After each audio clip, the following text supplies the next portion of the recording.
Là, je me trouve à Madrid, sur la Puerta del Sol, une des places les plus connues de Madrid. Et derrière moi, on peut voir un ours appuyé contre un arbousier. Alors pourquoi un ours et un arbousier? Parce qu'en fait, ce sont deux éléments qu'on retrouve sur le blason de la ville de Madrid depuis le XIIIe siècle.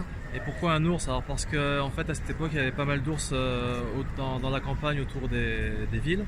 Et l'ours représente la force et aussi le courage de ceux qui les chassaient. Alors pourquoi un arbre? Parce qu'à cette époque, il y avait un litige entre l'église et la ville à propos du contrôle des pâtures et des forêts. Et au final, le contrôle des pâtures a été donné à l'église et celui des forêts à la ville. Et donc du coup, à partir de ce moment-là, la ville a remplacé la tour contre laquelle s'appuyait l'ours par un arbre. Alors pourquoi est-ce qu'on dit que c'est un arbousier? Apparemment, alors qu'il n'y avait pas beaucoup d'arbousiers en fait à cette époque dans la ville. Mais apparemment ça serait dû à la consonance du mot arbousier en castillan qui se dit madroño et qui ressemble donc au mot Madrid.